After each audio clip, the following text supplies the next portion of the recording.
ಹುಡುಗಾಟಿಕೆನ, ಎಲ್ಲದರಲ್ಲೂ ಹುಡುಗಾಟಿಕೆನ.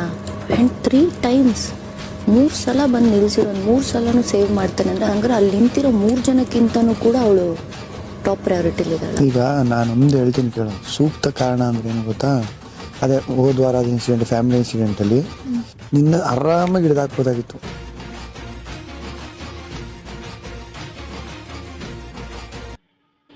ಅದಕ್ಕೆ ಎಲ್ಲ ಹೇಳ್ತಿದ್ದು ಪ್ರೋಮೋ ನೋಡ್ಬಿಟ್ಟು ಯಾವತ್ತೂ ಫಿಕ್ಸ್ ಮಾಡಬೇಡಿ ಅಂತ. ಗಿಲ್ಲಿ ಅವ್ರು ಏನು ಹೇಳ್ತಾರೆ, ಅದೊಂದು ಕಾರಣ ಕೊಟ್ಟಿದ್ದಿದ್ರೆ ನಾನು ನಿನ್ನ ನಾಮಿನೇಟ್ ಮಾಡ್ತೀನಿ ಅಂತ ಹೇಳ್ಬಿಟ್ಟು, ಅಲ್ಲಿ ಯಾರೂ ಸೂಕ್ತ ಕಾರಣ ಕೊಟ್ಟಿಲ್ಲ, ಅದಕ್ಕೆ ಅವ್ರು ನಾಮಿನೇಟ್ ಮಾಡಿಲ್ಲ ಅನಿಸುತ್ತೆ.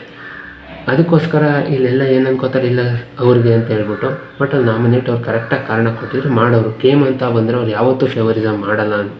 ಆಮೇಲೆ ಇನ್ನೊಂದು ಮಾತು ಪ್ರತಿ ಸತಿ ಹೇಳ್ತೀನಿ, ಫೈನಲ್ ಹತ್ರ ಬರ್ತಾಯಿದೆ, ವೋಟ್ಸ್ನ ದಯವಿಟ್ಟು ಡಿವೈಡ್ ಮಾಡಬೇಡಿ, ಏನಾಗುತ್ತೆ ಅಂತ ಹೇಳೋಕ್ಕಾಗಲ್ಲ. ನಿಮ್ಮ ವೋಟ್ ಎಲ್ಲ ಗಿಲ್ಲಿ ಅವ್ರಿಗೆ ಹಾಕಿ, ಹಾಗೂ ಗಿಲ್ಲಿ ಫ್ಯಾನ್ಸು ಗಿಲ್ಲಿ ಅಂತ ಹೇಳ್ಬಿಟ್ಟು ಫೇರ್ ಕಮೆಂಟ್ ಹಾಕಿ, ನೋಡೋಣ ಎಷ್ಟು ಬರುತ್ತೆ.